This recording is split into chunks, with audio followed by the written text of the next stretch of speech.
Yo, what's up guys? Tara, samahan nyo ako. Bili tayo ng panregalo kay Mrs. Yan, bumili ako ng bulaklak tsaka cake, no? Sanay kasi yan na hindi ako nagbibigay sa kanya pag anniversary namin.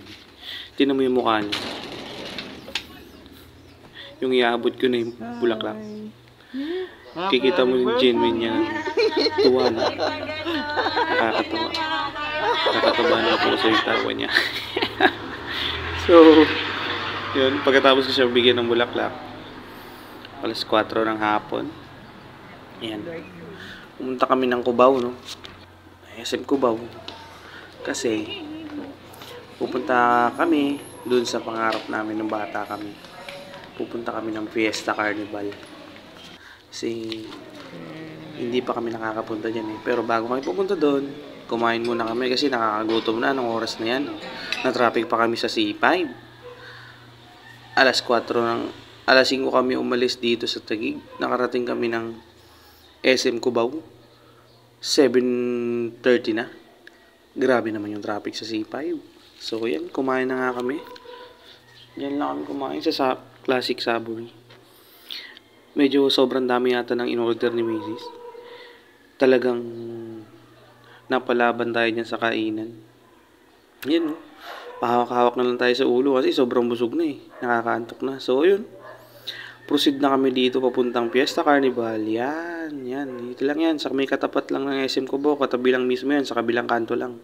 So, ito yung pangarap namin ng bata kami na hindi namin napuntahan. Kaya, dinala ko siya rito ngayon. Kasi ayaw niya daw mag-isip sa anniversary namin ngayon. Ako daw yung bahala. So, ito yung naisip ko. Pumunta kami sa Fiesta Carnival sa Cubao. Gawa nang hindi pa ako nakakarating dito eh. So yan, naglaro-laro lang kami dyan. Laro kami ng shoot ng bola. Kaso ang hirap magpa-shoot. So dito na lang kami nagpa-shoot. Naglaro kami ng billiard, no? Kaso, hindi naman siya marunong.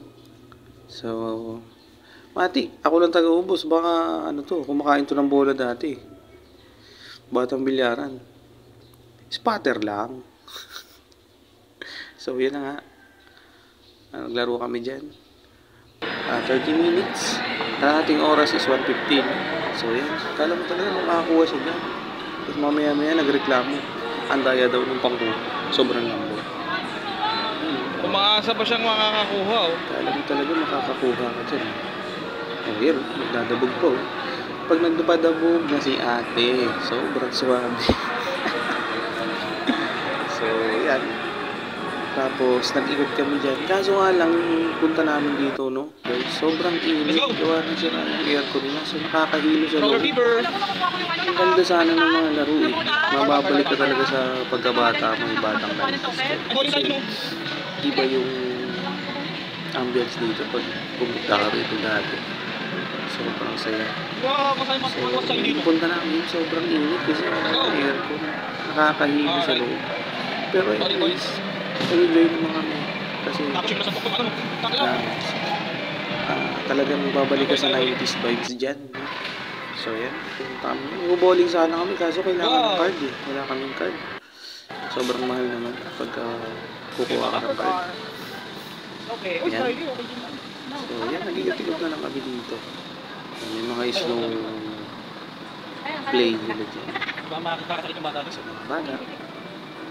Pwede yung mga anak ko. Tapos yun yung paborito ko. Pinunta ko talaga dyan, yung bump car.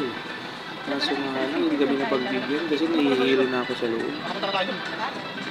Medyo ano na. Sobrang init, nakakahilo na talaga. Baka pag nag-bump car ako, lalo akong mahilo. Jumpy jump pa nga dyan, sobrang tataas ng mataas. Kasi nakakahilo na ako. Subukan ko sana eh. Kasi wala eh. Sobrang init, nakakahilo eh. Lumabas na lang kami. Namalengke na lang kami sa Ace Hardware. Bumili lang kami ng mga gamit. Ang gawa sa bahay. Bago kami lumabas, nag-ikot-ikot muna kami.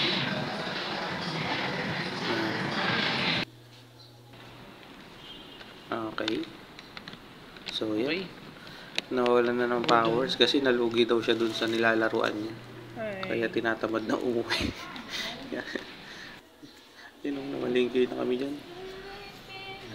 Sana natin yung sasakyan.